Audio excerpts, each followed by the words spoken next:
साईं की बात। बच्चे, तेरा कल यानी कि तेरा आने वाला कल मेरे बच्चे वो बहुत खूबसूरत होने वाला है मेरे बच्चे। तेरा आने वाला कल बहुत सुंदर होगा मेरे बच्चे, बहुत सुंदर। तुमने जितना सोचा भी नहीं है ना उतना सुंदर होगा मेरे बच्चे, तुम देखना। और सुनो, तुम्हारे पास ना मेरे बच्चे इतनी सारी साइंस और चरित्र की पुस्तकें रखी हैं, लेकिन उस बीच ना मेरे बच्चे एक पुस्तक है जो मैंने तुम्हें भेजी है, जिसे पढ़ने से तुम्हें बहुत लाभ भी मिला है ना। तो उसे संभाल कर रखना, वो मेरा आशीर्वाद है तुम्हारे लिए। उस आशीर्वाद को हमेशा अपने पास संभाल कर रखना, और जैसे रोज़ पढ़ते हो ना वो पढ़ना मेरे बच्चे, साइंस और चरित्र के साथ साथ। वो भी मेरा आशीर्वाद है सिर्फ़ और सिर्फ तुम्हारे लिए मेरे बच्चे। जब जब तुम पढ़ते हो ना तब तब मैं तुम्हें आशीर्वाद देता हूँ मेरे बच्चे, बहुत सारा आशीर्वाद। सुनो मेरे बच्चे, जो लोग दूसरों के बच्चों में और अपने बच्चों में फ़र्क करते हैं वो तुम्हारे साईं को बिल्कुल भी पसंद नहीं मेरे बच्चे, क्योंकि तुम्हारा साईं हमेशा यही कहता है, जैसे तुम्हारी दोनों आँखें बराबर है ना वैसे ही मेरे बच्चे ये पूरा संसार, समस्त संसार बराबर है तुम्हारे साईं के लिए। तो साईं के बच्चों के लिए अलग अलग कैसे हो सकता है मेरे बच्चे। जो मेरा बच्चा है ना वो कभी भी किसी में फ़र्क कभी नहीं करेगा, कभी भेदभाव नहीं करेगा। और जो लोग भेदभाव करते हैं ना वो मेरे बच्चे कभी नहीं हो सकते, कभी नहीं। वो चाहे किसी भी ईश्वर को पूछते हो, किसी भी रूप में पूछते हो, कभी भी उनकी सेवा नहीं लगेगी, क्योंकि बच्चे स्वयं ईश्वर का रूप होते हैं। वो बहुत मासूम होते हैं। जैसे अपने बच्चों से प्यार करते हो ना वैसे उनके साथ में भी किया करो मेरे बच्चे। और सुनो मेरे बच्चे, अपने ज़रूरी कागज़ों को मेरे बच्चे संभाल कर अपने पास ही रखा करो। तिजोरी में रख दो मेरे बच्चे, और उसमें चाबी लगा दो, ताला लगा दो मेरे बच्चे, और उन चाबियों को हमेशा अपने पास रखा करो। तुम जानते हो वो कागज़ तुम्हारे लिए कितने ज़रूरी हैं और तुम किसी को भी सौंप देते हो, ये गलत है मेरे बच्चे।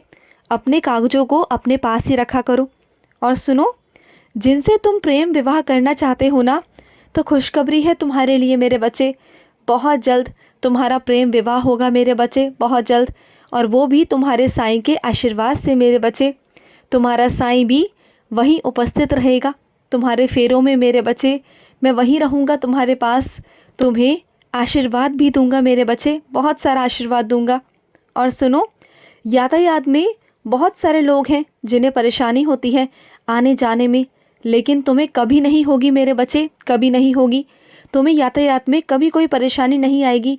तुम समय से पहले ही पहुंच जाओगे मेरे बच्चे अपने कार्यस्थल पर, और सबसे पहले अपना काम भी शुरू कर लोगे। तो चिंता क्यों करते हो? जब तुम्हारा साईं बैठा है, जब तुम्हारी साईं माँ बैठी है ना तो तुम्हें चिंता करने की ना कोई ज़रूरत नहीं है मेरे बच्चे। बस तुम अपने काम पर ध्यान लगाओ, बाकी की चिंता तुम्हारे साईं की है मेरे बच्चे। और सुनो, मैं सिर्फ चाहता हूँ कि तुम चिंता मुक्त रहो, हमेशा बस चिंता मुक्त रहा करो। और जहाँ भी तुम जाओगे, जैसे जाओगे ना वहाँ तुम्हें मैं ही मिलूँगा, ध्यान रखना। और जहाँ जहाँ तुम्हें मैं मिलूँगा ना समझ जाना कि तुम्हारा साईं तुम्हारे साथ चल रहा है, तुम्हारी परछाई बनकर।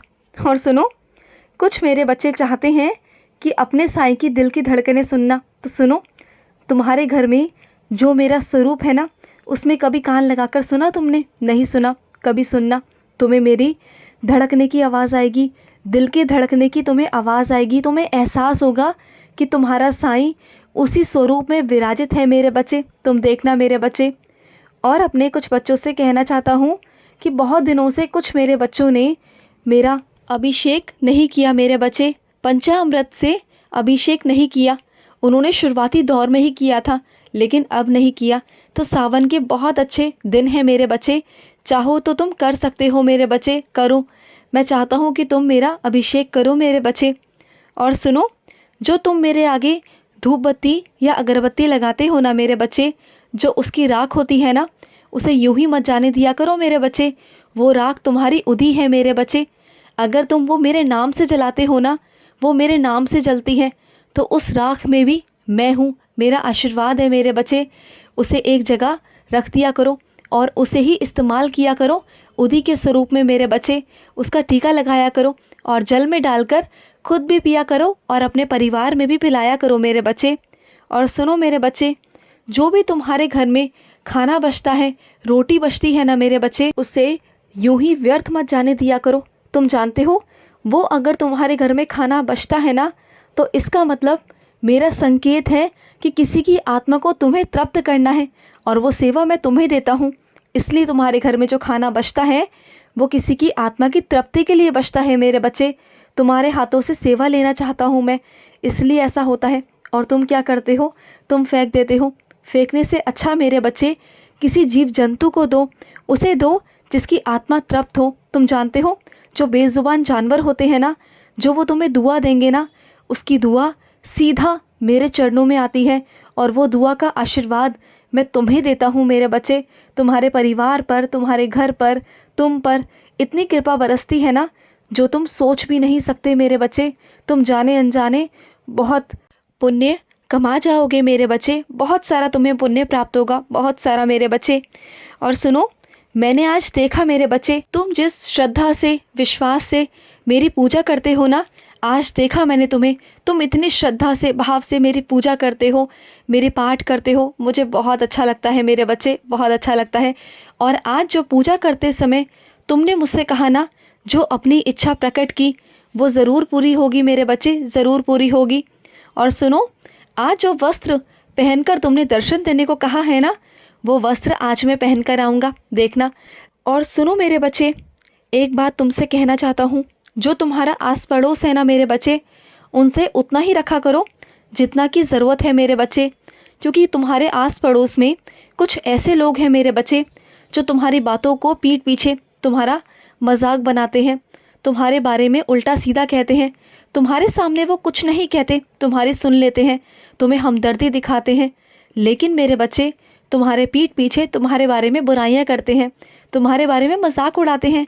अच्छा लगता है तुम्हें, नहीं ना? और कोशिश किया करो कि अपने घर की बातों को बाहर ना लेके जाओ। चाहे तुम्हारे घर में कितनी भी परेशानी हो, कितना भी दुख हो, लेकिन किसी से कहो मत मेरे बच्चे। अगर कहोगे तो क्या वो तुम्हारी परेशानी को कम कर देंगे? नहीं ना। तुम्हारी परेशानी को दूर तो तुम्हारा साईं करेगा ना। तो मुझसे कहो ना, सीधा आकर मुझसे कहो। जब सारी परेशानियों का हल मेरे पास है, तुम्हारे साईं के पास, तो किसी के पास जाने की क्या ज़रूरत मेरे बच्चे। और ये बात मेरे कुछ बच्चे समझ भी चुके हैं, बहुत हद तक। कुछ मेरे बच्चे इतना समझ चुके हैं ना कि उनके जीवन में जो भी परेशानियां होती हैं वो सीधा आकर मुझसे कहते हैं, अपने साईं से कहते हैं। मैं जानता हूँ मेरे बच्चे, तुम्हें मुझ पर पूरा पूरा विश्वास है कि तुम्हारा साईं उसका हल निकालेगा, पर मैं निकालूंगा मेरे बच्चे।